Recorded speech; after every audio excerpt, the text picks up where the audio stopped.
Welcome to Decoding Growth, where unfiltered conversations and bold ideas are reshaping retirement. Each episode cuts through the noise to reveal the strategies and unexpected alliances driving real industry change, one conversation at a time. Here are your hosts, Lisa Kottler and Will Prest. Welcome. We are excited that you're joining us here for another episode of Decoding Growth. We have a couple of co-founders today that we're excited to have on the show.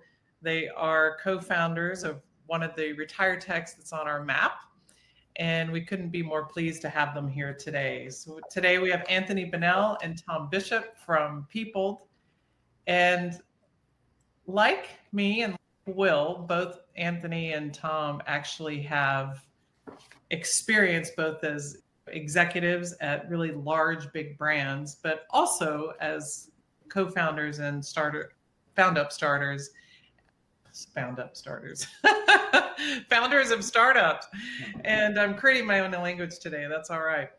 But we're excited to have them here. We'll let them share a little bit more with you as we go through this about their backgrounds.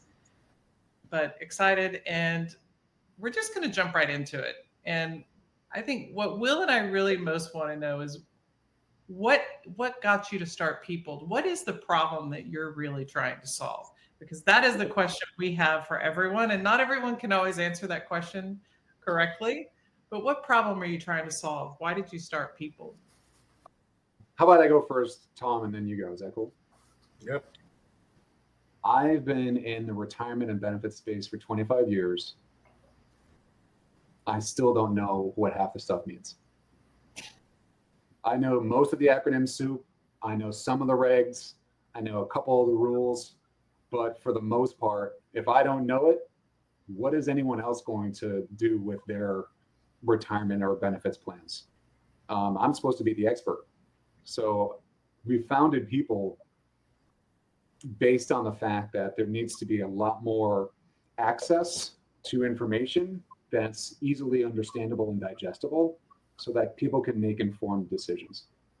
So we built that with the intent to really bring information and context to folks as they go through these really critical decisions. Because what happens if they don't understand something? If they don't understand something, they do nothing. If they don't understand anything, that they don't appreciate what their employer gives to them.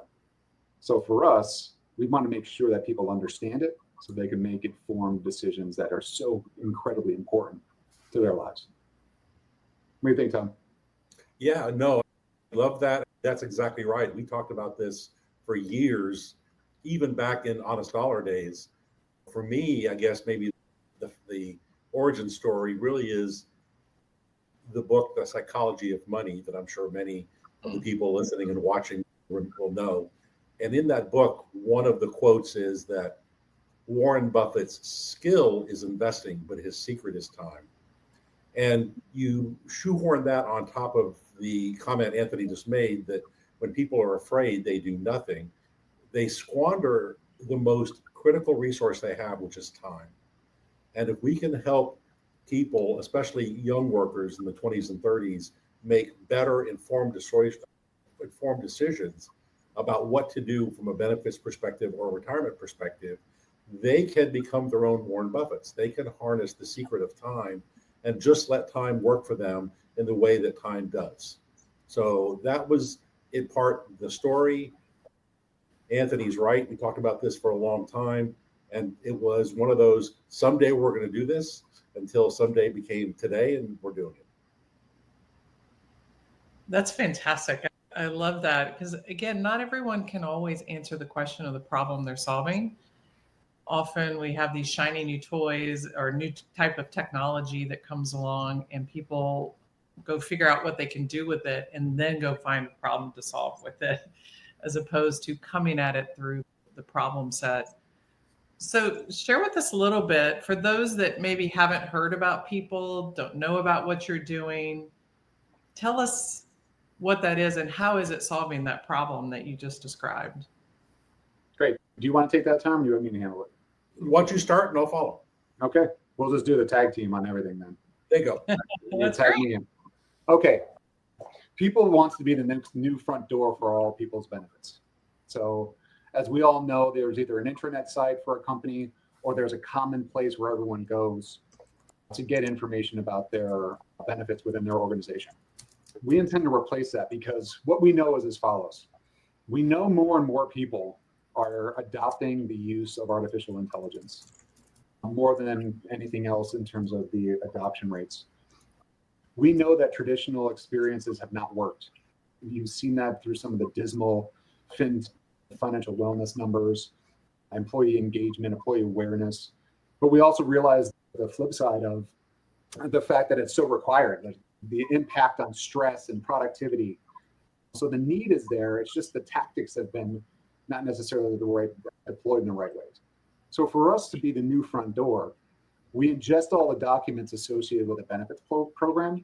We train our platform on all things benefits, compliance, et cetera, and we provide information to that employee 24 hours a day in 20 plus languages so they can get the right level of information at the time that they want it based upon the information that they give.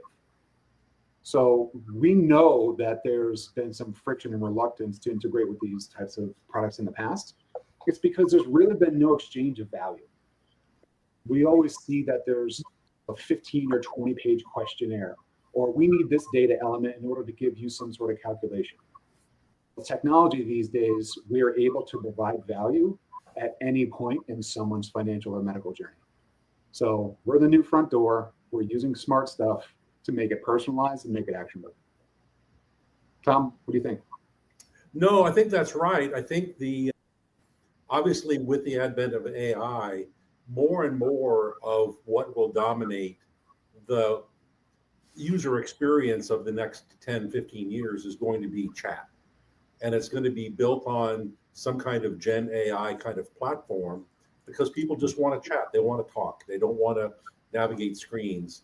And insofar as we can imbue a chat-based experience with knowledge about benefits, with recommendations, with good insights, with the opportunity to take action, we just think that's going to become the dominant platform, the dominant experience. And we actually had one of our partners really ask us point blank, is all the money I spent on UIs over the last 10 years, is that all dead? And it was hard to say, yeah, probably. So,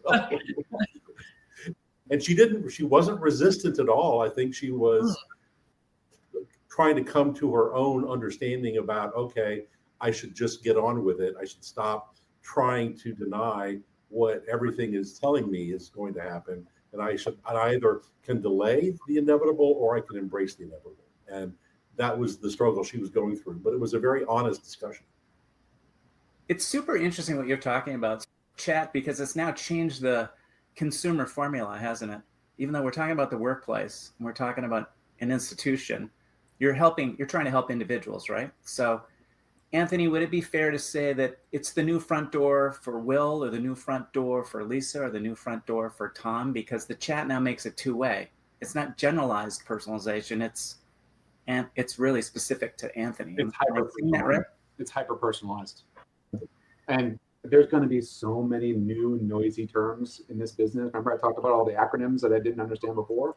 Get ready for the next wave because they're coming, right? Hyper-personalization, on-demand, UI, all that stuff is coming.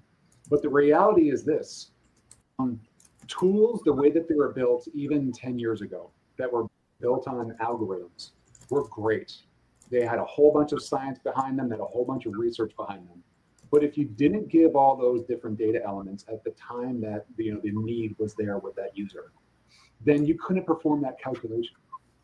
So what happens with people, like Tom says this all the time, trust is earned in drops and lost in buckets. You earn the trust of the employee or the user by giving them value whenever they give you a piece of data. Now, if you ask them for 50 pieces of data before you can give them any value, they're going to be like, wait a minute, I don't know about that because I don't necessarily trust you. So because of all this, the amount of data can be personalized and then hyper-personalized to the amount of time someone wants to spend, instead of adding this huge amount of friction in the beginning of a relationship with very little value to that end state user. So because of Gen AI, because of agentic AI, we're able to give that value to that person, that user, that much faster. I love that. Yeah, no, it is. It's incredible because we've been talking about personalization for years in our industry. Now we have the ability through what you described to actually do it. And it's great to see a company like yours taking that available technology and actually doing it. You mentioned, let's talk a little bit about what is your unique value prop, because we know there are others that are trying to do something similar. So how is people different? What are you doing? Is it about your business model, your technology, something else, all of it? What There's makes probably, yeah, fantastic question. There's probably a whole bunch of stuff in each one of those things. Like our business model is unique. The intent is unique. I think Tom's brought some tech that's really cool. I think fundamentally it's alignment. We always have this, especially in the financial services world. There's, what does that company want? They want assets, or they want wealth management relationships, or they want something, right? They want money to go in their mutual funds. And their focus is just so much on here. And then you have a user over here and they're like, wait a minute, I don't understand what you're trying to get me to do. So fundamentally what we said was, they're going to go over here. Now, do they need all this stuff over there? Absolutely.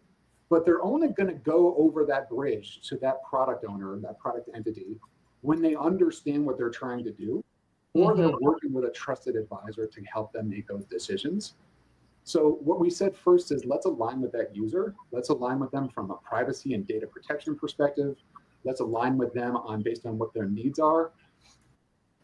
An example of this is how siloed our benefits right now. You've got the 401k provider that can't talk to the HSA provider, that has no idea about the emergency savings provider, that can't tell you about financial wellness, and the high deductible healthcare plan doesn't necessarily know about your dental program.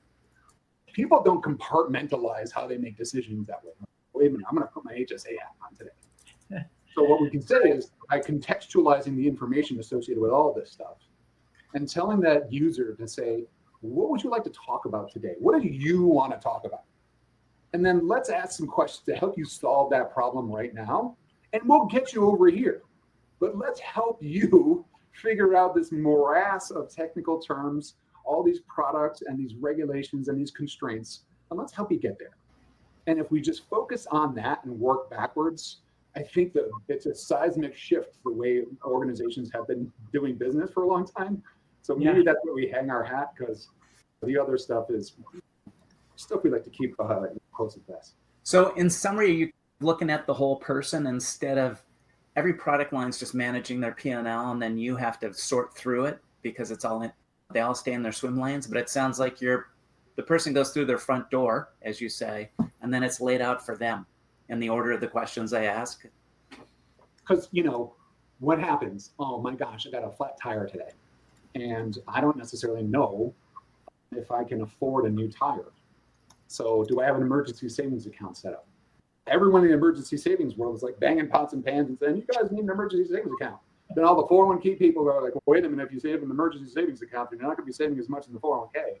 And everybody starts getting in a tizzy because they're so protective of their respective areas, and that's okay. Correct. But we have to go and say, let's help you with that problem that's burning in your head right now. And then hopefully we've earned the right to help them in a number of different ways. So can you talk a little bit about then how do you get to tactics? What's a recommendation look like? Or what's the outcome of these chats? The first thing is as follows. We are 100% believers in advisors and folks that have interpersonal relationships with people. What we're trying to do is help them scale themselves and their businesses so that the interactions, whether it's the first interaction or the 10th interaction, is done so at scale. So by default, our intent is to get people to the other person that can help them make those decisions, because they have a responsibility to that person. But what we can do in the meantime is better understand what they're trying to solve for and how immediate those needs are, and to find the right entity that makes the most sense based upon what those needs are. Yeah. To that point, and Lisa, I think you mentioned this before, the expression we came up with at Morgan Stanley was our product, we sell retirement, but our product is trust. And maybe the component of our business model that's somewhat unique is using AI to effectively scale trust in a way that benefits individuals. So maybe an example of it is as follows.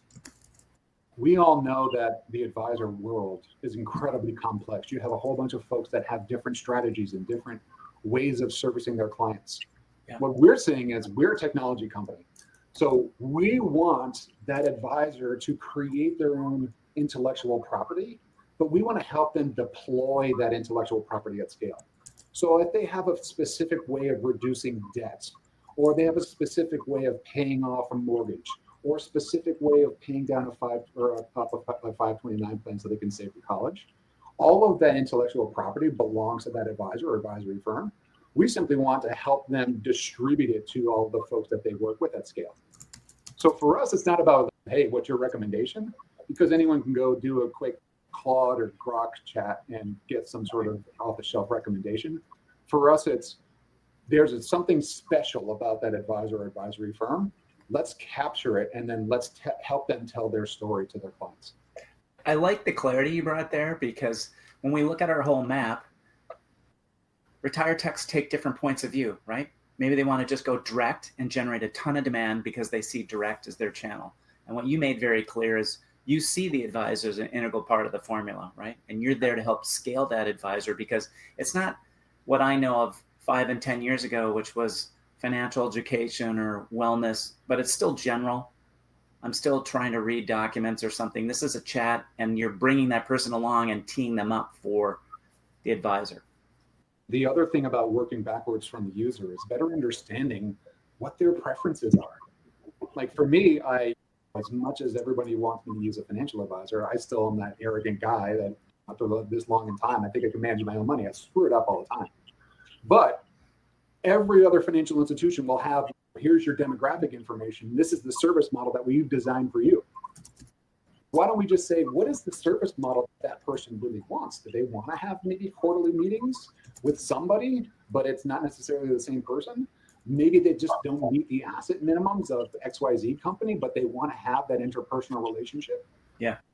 So working backwards from that user, let's understand what their preferences are, and let's help get them to the right place. And then I think more and more of these financial services institutions are getting more and more privy to that. They can't just say, here's your box and here's your box and here's your box. They're trying to find ways of being a little bit more flexible with their service model to help the needs of the participants. And I love that you guys were thinking about it through the lens, through the eyes of the employees. And you're saying working backwards. I would say it's actually, that should always be the starting point and then work forward. And I don't think I don't mean to be disparaging against our industry, but if I had to say one area where we could really improve, it is just that. We need to build solutions that are solving problems for the employees and the employees that we serve, not our own problems, not just creating new revenue lines. It's about what is the employee and the employer job to be done, and how can we create solutions? So I love that that's the way you think about it.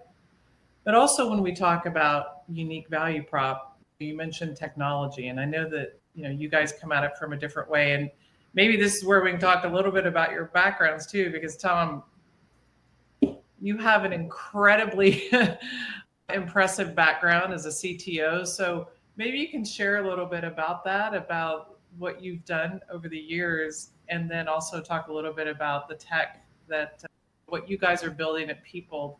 How is that differentiated against others? No, you've already captured it. At the end of the day, many technologists will fall in love with the technology, and they'll look for any application of a technology just so they can play with the technology. The expression in the tech world is, to a person with a hammer, the whole world is a nail. And that's a pretty narrow-minded way to get lost. And what is, to me, most important, and what clicked with Anthony and I when we first met at Honest Dollar, was this clarity within which, here's the problem, here's what we're trying to do, and here's what we can do. Here are the technologies that are available that allow us to really build a compelling solution to the right problem. So you have to start with the right problem first. You have to start with who is it that you're trying to serve, and then you apply technologies. You look for technologies that fit the problem, not the other way around. And if I have a hallmark in my career, it's that I learned a long time ago, gee, I've got this, I really like garlic. I know I'm going to put a lot of garlic in my, in my eggs. Don't do that. You don't pursue an ingredient, pursue a solution, and pursue that with a clarity and an understanding that says we will apply a very strict criteria to any technology we use, that if it doesn't, Lisa, we had this discussion the other day about make the car go faster. If it doesn't make the car go faster, it doesn't belong in the mix. It's as simple as that. So I wonder what your reaction is. When we put together our research, we needed a lens to help sort out what was the shiny object or tech for tech's sake versus what you just talked about. And so the 4 simple problems we looked at was just, is there access to a retirement plan in the first place? And why is that getting hitched up? Can we get more people to participate so it's better for everybody? Can we then get them engaged, which it sounds that's one of the things you really focus on. And then are there better outcomes? As you think about those 4 friction points, that if we could solve some or all of them, it just makes our industry better, right? Our first startup was a company called Honest Dollar. And the intent behind that was providing access to small businesses for retirement plans. This was all before the state-run stuff started taking hold. And I remember having so many fun conversations along those lines. I think that problem is getting addressed. I don't think it's being solved because of all the different moving pieces. But if we can, just like you said, solve one at a time and then have different solutions for different problems, that's incredibly important. I really wish in general that there was a little bit more alignment between some of the folks that are creating these regulatory rules and changes along with some of the folks that are within the industry. And I know there's a whole bunch of folks that have conversations, et cetera, but it seems like there's this ideal over here and then this ideal over here, and there's a really long bridge between the two. And it's like the Indiana Jones and the Temple of Doom bridge, right? Where it's like very shaky at best. So I think that there's some folks that say, oh yeah, we're collaborating, but at the same time, there's like, yeah. But just like you said, Will, if we just work backwards from the problem we're trying to solve and then focus on that, there's a lot of opportunity for sure. What are some examples of that bridge, or areas you think we could be closer on? Maybe to answer that a little bit of a different way, I would challenge the entire industry to think about something, and that is an assets under management revenue model. There you go. And I think just because everyone is so tied to it, and you know why, right? Because money is made off of money in the money world. If we can start pulling away from the dependency on that type of revenue model, and not necessarily going like full SaaS and full technology, because there's a whole bunch of problems with that as well. But is there some sort of way for us to stop being so myopically focused in terms of assets and more being focused on either outcome-based pricing or subscription-based pricing or some other type of version of how folks make money? Because if you can never change the way folks in the industry make money, then the idealists will always be over here, and then the industry will always be over here, and never they shall meet in the middle. So you first have to challenge how we can be profitable, and I think that there is profit. I think that you're seeing startups that have been in this space, in the 401k space, on the record keeping side, really think differently about the way that they make money, and they're doing great.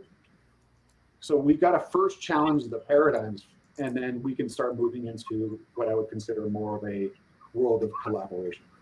Yeah.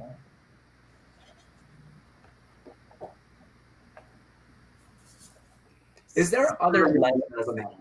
I was going to say, you both have successfully built companies and had great exits before. Are there lessons when you look back from what you learned in your prior steps that you're now taking to heart in this new venture? Tom, why don't you take that one? I think it's a great question. I'm not sure I would say so much lessons like, oh my God, we made these mistakes. I think it's a combination of a refinement of some things that we feel pretty strongly about, as well as a recommitment to the things that matter. And you've touched on, both of you have touched on a number of them already. Begin with the end in mind, borrowing Stephen Covey's line, and being focused on the outcome, and devote the activity, devote the technology to producing the best outcome.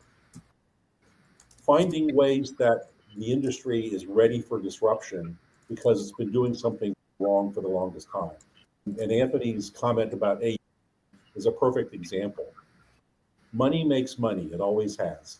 And therefore, the financial services industry for the longest time has been, how do we amass the most amount of money in the shortest amount of time, because that will allow us to generate the most amount of money, assets under management. The problem is that is necessarily an exclusionary approach to financial services, and a whole set of people get underserved who very much need to be served.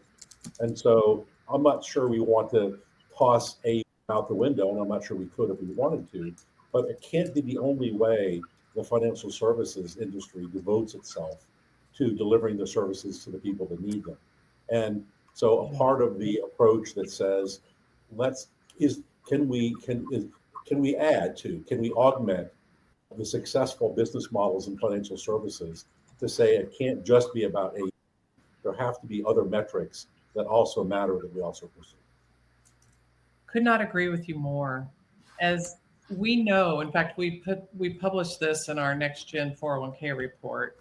We showed it's an opportunity, but it's also almost an indictment on our industry. 9 out of 10 employers still do not offer a 401k plan. We just celebrated 50 years of ERISA last September. 9 out of 10 employers don't offer a plan. And part of the challenge, the heart of that, is what you're getting at right here. It's an A game today, and nobody wants to do startup plans because there are no assets, and it takes so long to get there. And so that really cuts at the very first challenge that Will and I talk about, which is expanding access. I worked at a startup. Oh, go ahead.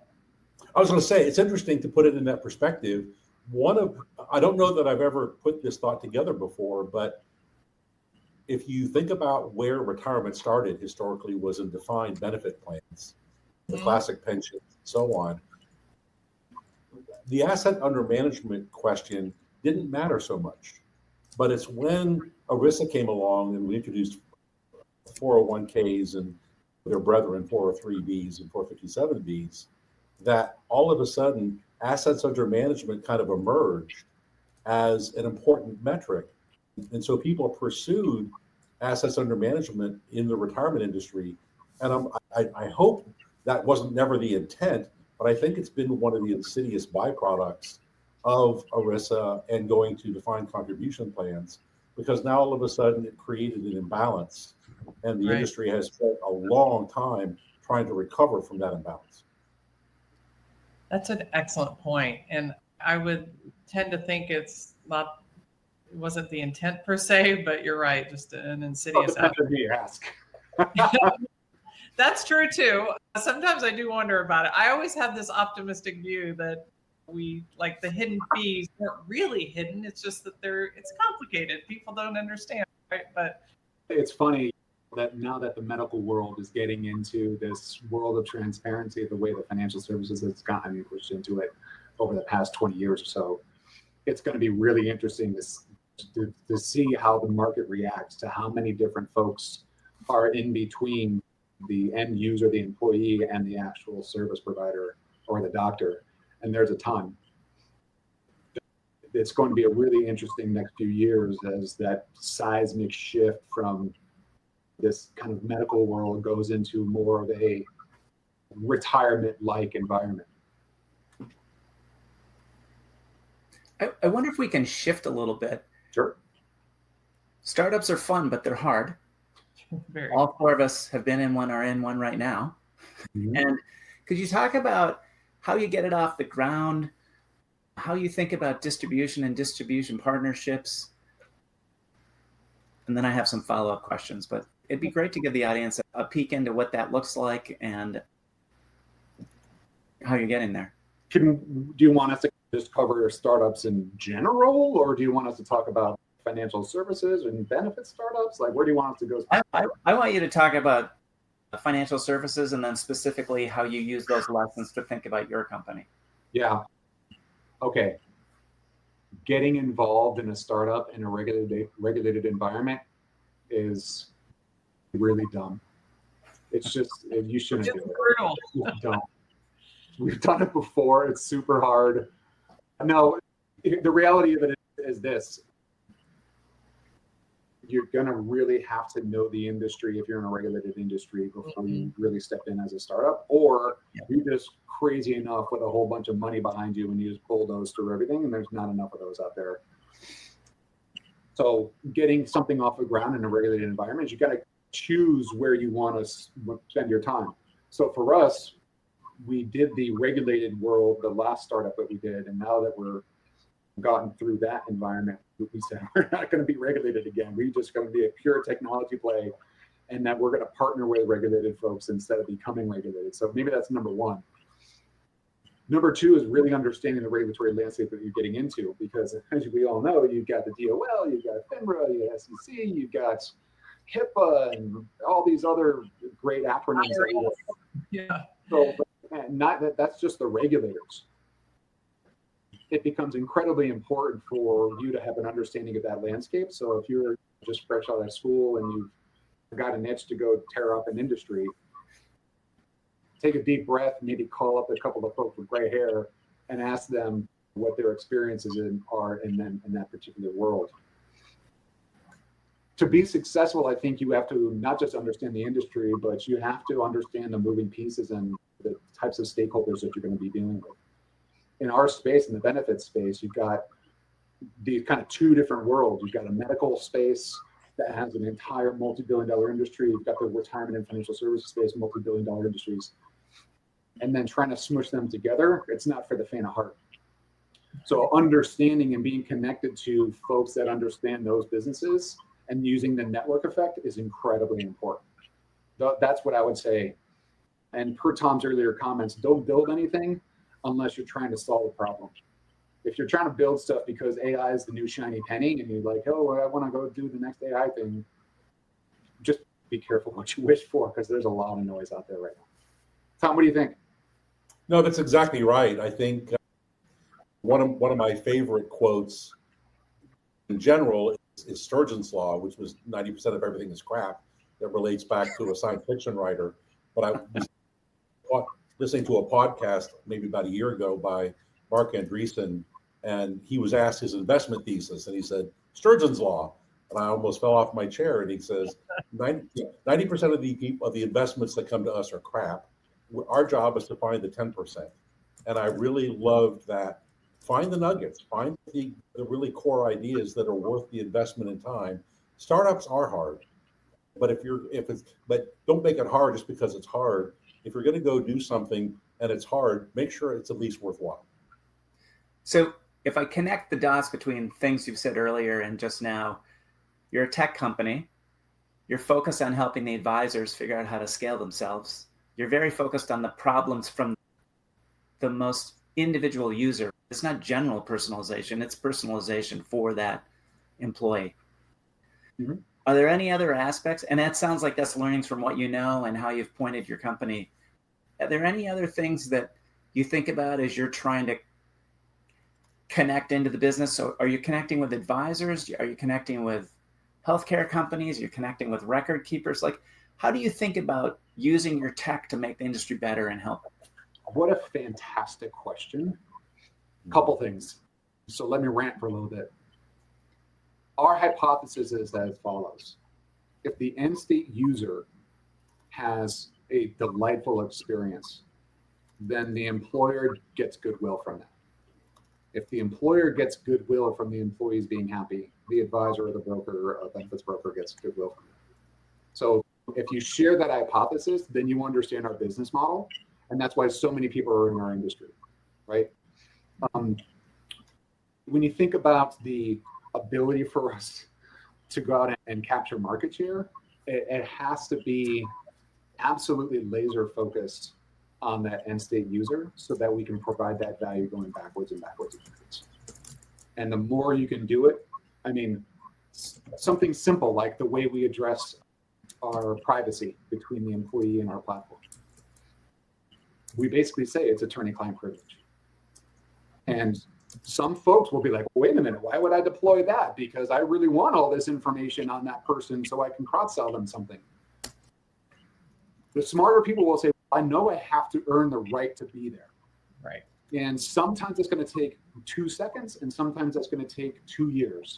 But if that person takes that stance, then allowing that trust build to happen is the smart move. Those folks that are going to smash through that and just try to be there, we call it exit through the gift shop, right?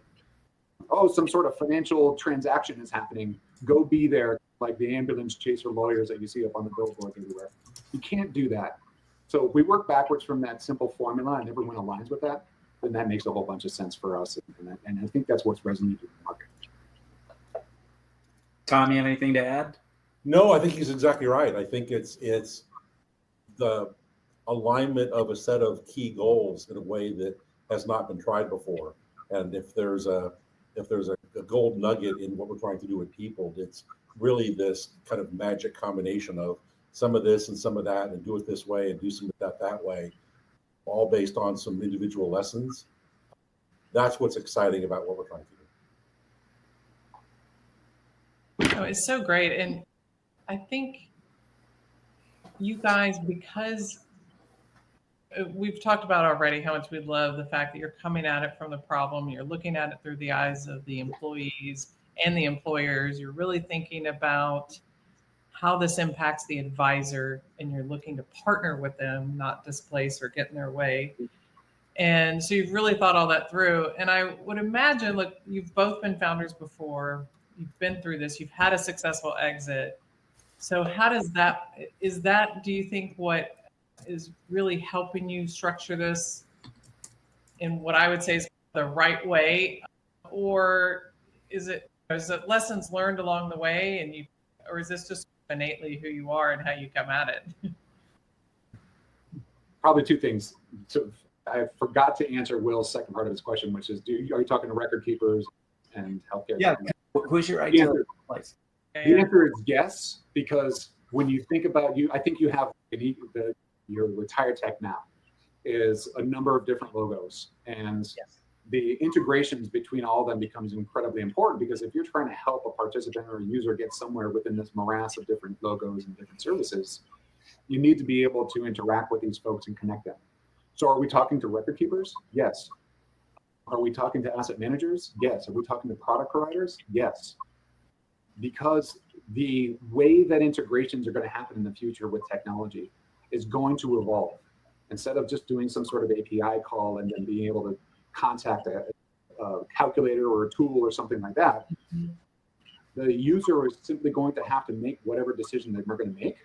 And then the software is going to perform that transaction in a very governed way on behalf of that user across multiple types of product entities or administrative entities.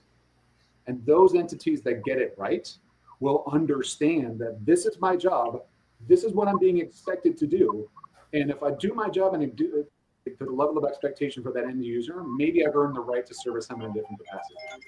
So the folks that get that are going to be incredibly successful. The folks that try to say, I'm going to go bypass everything, I'm going to reach up from the depths of my product and grab that end state user and bring them in with my whiz-bang technology, we have a hypothesis that's going to be ill-received by the market.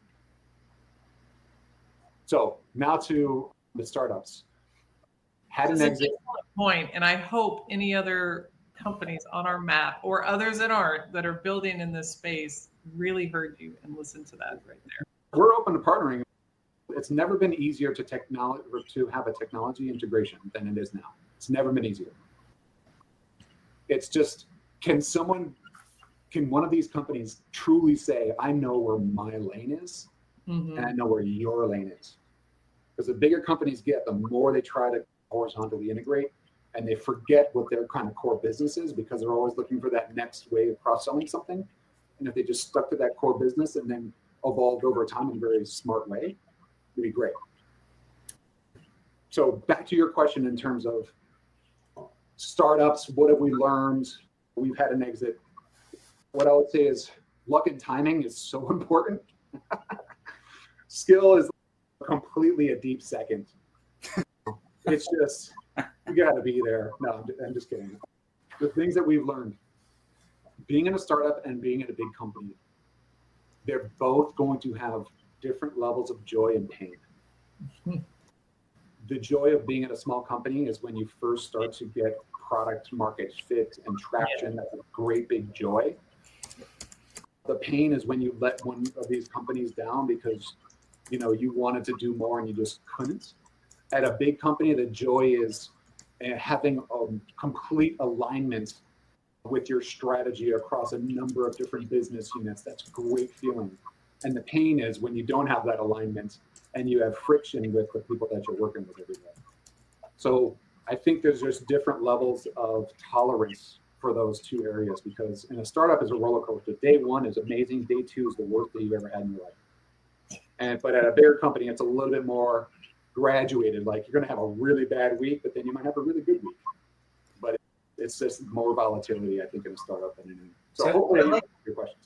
I'd like to build on it just a tiny bit, which is startups are not small versions of big companies, right? They're very different. And so what words of wisdom do you have for these ongoing enterprises that would be great partners, but they need to understand ventures like yours so you can just partner more effectively, so that you can get up to speed and find that joy not only in fit, but ultimately get alignment within their system?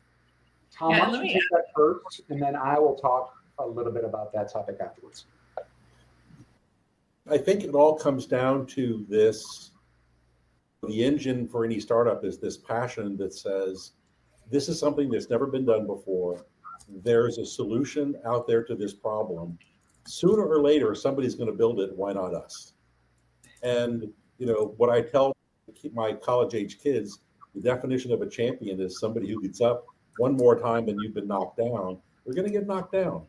And as long as you're willing to get back up again, startups are great because you're going to get knocked down. And we get knocked down every day. But we get back up and we do it again. And because we are convinced that this is a problem that needs to be solved, that we can solve it. And my experience at startup is that, to add to your point about this roller coaster and how hard it can be, it's really because everything is so consequential. Every decision you make, every deal that happens or doesn't happen, like, no matter what is happening, it is so consequential because you're just trying to get your footing. You're trying to get there, especially if you're pre-revenue and then you haven't quite reached product market fit. It is a grind in a way that it's not at a big company. As an example, I was at a startup where we worked with a large company, and unfortunately, things didn't work out. For us, that was devastating. It was, are we alive tomorrow after this? For them, they went back to their day jobs. Everything is so consequential, and I think that's what makes it. And not to say that, as you said, Anthony, that there are definitely challenges at big companies too. They have their joy and their pain as well, but it is just so different at startup. One of the parts of the question was, how can big companies learn to work with startups? Yes. And I think there are certain companies that have done this incredibly well. I think there are companies that have gotten burnt by either buying a startup or partnering with a startup. And here's the best way I can try to summarize it. Big companies, because of their size, will think that they have big targets on their backs. Some of them do, some of them think they do, and it really doesn't matter if they do or they just think they do. Because of that, they've got a whole bunch of people trying to protect the house. And what happens is that protection bias really prevents them from moving forward. And we all know this, right? I think in this world, with technology where it is right now, organizations and departments like compliance and risk and legal are going to have to recalibrate. There's a reason why specifically. At former companies that I've been at, certain departments would have to look at every single line and every single disclosure and every single piece of paper that went in front of a prospect or a client. With generative AI, there's no two responses that are going to be the same. So you have to, instead of saying, this is my rigid disclosure, you're going to have to contemplate and say, these are the guardrails that my disclosure should have or my responses should have to an end state customer. And most compliance organizations, that's basically foreign. And they're gonna have to really recalibrate and just say, all right, if we spend enough time in working with our technology partners, we can come up with a system that has the ability to look back, that has the ability to do all these controls and governance. We're going to have to define it. But bigger companies, instead of trying to go partner with the next cool startup, they should really look in and say, is this something that's at all feasible before we even waste our time and the startup's time? Because if the business world or the protection-oriented organizations will say no immediately, then it's a non-starter. And sometimes you can get through there and you just have the right business person that bulldozes over these organizations. In many ways, that is shunned because of historical kind of trends. But what I would say is really have those departments think through what is the risk that is potential here, what is the exposure, and can we handle it all? Because they should be working with startups. I love your observation. I'm sure Lisa's got a question here, but I love your observation that they have to manage the risk. They just need to think about how they define it and manage it differently. I will give you a story. At one of the big companies I work with, I said, what is your algorithm for determining the monetary amount of risk prior to making a decision on whether you approve or disapprove a project? They couldn't tell me. Right. They could say, we can give you a grade, but I said, if I'm responsible as a business owner for telling you I'm going to make X amount of dollars for the business, and you're saying I can't go pursue that because of the risk, you have to quantify that risk. It's a risk reward. You can never get to the risk reward without having one of those parts of the equation figured out.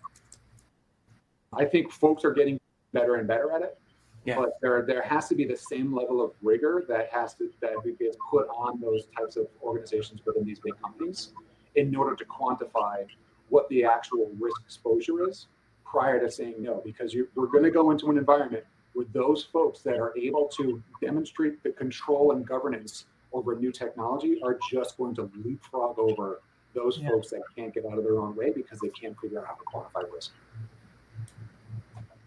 And Tom, as someone who's also been on both sides of the large organizations and the startups, anything to add to that? What would you say to these large organizations as they try to assess companies like yours that are early stage? I think it comes back to something that Anthony and I have talked about often. Big companies become big because they started off small and learned how to do something really interesting, and then they learned how to scale it. And over the course of scaling a small business to become a big business, anything that interfered economically with the small business scaling to become a big business was kind of anathema. It was something that was like, we don't do that. Over time, however, that makes you very risk averse and it becomes very hard to innovate. But you have to innovate. You have to find some way, whether you do it internally or organically, whether you have partnerships, whether you acquire startups. Sooner or later, any large business that doesn't find some path to innovation within their business mix is just waiting to be disrupted. And the landscape is littered with large companies that could not figure out how to manage that big company scale, small company innovate balance, and ended up going out of business. That's exactly the Innovator's Dilemma by Clayton Christensen. Exactly what it is. Exactly what it is. So you're dropping Jobs to Be Done and Clay Christensen in one podcast? I know. Like each other.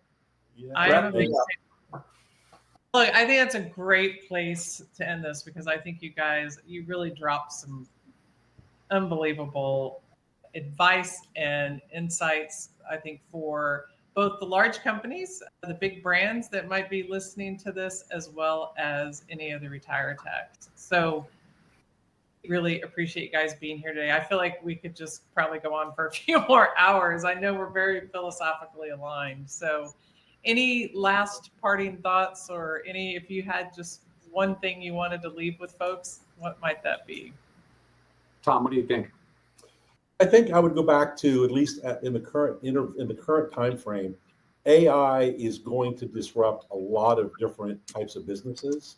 And it's important for anyone who work in the technology industry to have a very clear idea about where they think AI is going and how they want to embrace it. Not embracing it or not having an answer is not an option. And because everyone is going to go after the new shiny penny of AI, the noise is going to be deafening. So please work with folks that understand the space before you make a decision. That's probably the biggest one. Work with folks who know what they're doing and that understand the space before making a decision that could really take you on a good path or a bad one. Perfect. I think that's excellent advice. Again, Will and I thank you so much for being here today. Thank you for having us. It was awesome. Really enjoyed our chat. Thank you so much. Have a great All day. right. Well, thanks for being here, and join us on the next episode of Decoding Growth. Decoding growth isn't just talk, it's insight, action, and shared wisdom. If today's episode resonated with you, share your insights and join the conversation. Subscribe, rate, review, and spread the word. Thanks for listening. See you next time.